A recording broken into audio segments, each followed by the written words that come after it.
C'est au tome 35, le 25 décembre 1937.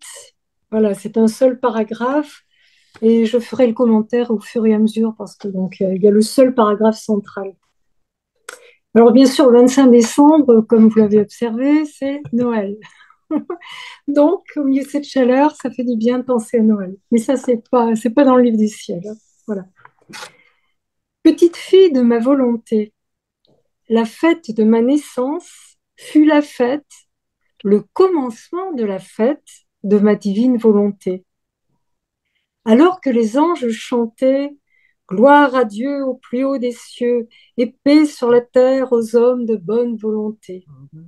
Tous Oui. les anges et toute la création entraient en fête et en célébrant ma naissance, ils célébraient la fête de ma divine volonté. Alors je fais un petit commentaire déjà là, mais je vais continuer après. Regardez bien le chant des anges que tout le monde connaît par cœur, évidemment. La première partie, c'est gloire à Dieu au plus haut des cieux. Voilà, gloire à Dieu au plus haut des cieux. Oui. Bon, je poursuis maintenant la suite de la lecture. En fait, avec ma naissance, notre divinité recevait une gloire véritable au plus haut des cieux. Donc, première partie du chant des anges, la première bénédiction est remplie, n'est-ce pas? Oui. Grâce à la naissance de Jésus, la gloire a été donnée au plus haut des cieux, au Père, puisque Jésus est dans la divine volonté, il est le Rédempteur, donc la gloire est donnée au Père. Comme vous le savez, la deuxième partie du chant des anges, c'est et paix sur la terre aux hommes de bonne volonté. Donc maintenant, le commentaire de cette deuxième partie. Les hommes connaîtront la vraie paix lorsqu'ils reconnaîtront ma volonté en lui donnant le règne et en lui permettant de régner. Ce n'est qu'alors qu'ils ressentiront le bien de ma volonté. Ils ressentiront la force divine. Alors seulement, le ciel et la terre chanteront ensemble. Gloire à Dieu au plus haut des cieux et paix sur la terre aux hommes qui posséderont la divine volonté. Tout sera en abondance dans ces hommes. Ils posséderont la paix véritable. Alors cette vraie paix qui arrive là, bien sûr, et qui est la divine volonté, bien sûr, en train de régner, ça m'a fait penser à la Sainte Vierge et ses apparitions à Medjugorje. Elle est la reine de la paix et elle demande sans cesse de prier pour la paix. Mm. Alors je me suis demandé, mais pourquoi est-ce qu'elle ne demande pas de prier pour la divine volonté, n'est-ce pas? Eh bien voilà, parce que c'est exactement la même chose. Sauf que le mot paix, tout le monde le connaît. Tout le monde peut prier pour la paix. La divine volonté, il faut encore qu'on la fasse connaître. Oui. Alors la Sainte Vierge, qui est merveilleuse, qui est très fine, et qui a tous les stratagèmes d'amour du Seigneur, elle dit de prier pour la paix. Les anges chantent la paix, paix sur la terre aux hommes de bonne volonté. Et donc, la Sainte Vierge à Medjugorje demande de prier de tout son cœur pour la paix. Pourquoi? Pour que vienne le règne de la divine volonté. Parce que quand la paix sera dans les cœurs, la paix de Jésus-Christ, pas n'importe quelle paix, bien sûr, à ce moment-là, la divine volonté sera là dans les cœurs. Et les esprits s'ouvriront pour chercher à la connaître. C'est ce qui est dit ensuite, quand il dit que la terre et le ciel seront réunis et chanteront ensemble.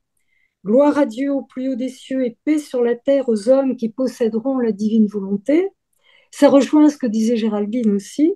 Oui. Tout sera en abondance dans ces hommes. Ils posséderont la paix véritable. Oui. Il y a un dernier mot sur lequel je voulais insister à propos de la paix. Donc, quand la divine volonté régnera, ce n'est qu'alors que les hommes, qu'ils ressentiront le bien de ma volonté. Alors, ils ressentiront. Pour moi, c'est un mot très important. Et justement, un petit peu avant la page 69-70, le Seigneur disait à Louisa, donc c'est le 21 décembre 1937, à propos des trois puissances de l'âme, la mémoire, la volonté, la Intelligence. mémoire, Oui. l'intelligence et la volonté. Ces trois puissances ont été obscurcies. Et notre image, notre adorable image est restée déformée en lui dans l'homme donc, de sorte qu'il a perdu le premier battement du cœur de l'amour de Dieu dans son cœur et le souffle divin dans son souffle humain. Il a perdu. Mais tout de suite, le Seigneur corrige, regardez bien. Ou plutôt, il ne l'a pas réellement perdu. Il a simplement cessé de le sentir. Il ne sent plus la circulation de la vie divine, le mouvement du bien, la chaleur de l'amour suprême, la parole de Dieu dans la sienne, la vue qui lui permet de regarder son Créateur. Tout a été obscurci, affaibli, parfois même déformé. Donc, il a simplement cessé de le sentir. Et quand, je reviens à la page 74, quand la divine volonté sera là, les hommes ressentiront le bien de ma volonté. Et donc, ce sera l'Éden, quoi. Ouais. Les semences vont germer, le cœur des hommes sera rempli de paix et de joie. Et tout cela, cela va arriver comment? Ben, par les efforts de nos petits cénacles et d'autres cénacles qui existent, et surtout par les efforts de la Sainte Vierge, qui Mm. demande à tous de prier pour la paix, ce qui signifie en fait prier pour le règne de la divine volonté. Donc j'ai réalisé que c'était la même chose, quoi. La Vierge qui apparaît à Medjugorje, en fait, c'est pour le règne de la divine volonté, voilà, qui se manifestera par cette paix extraordinaire de Jésus.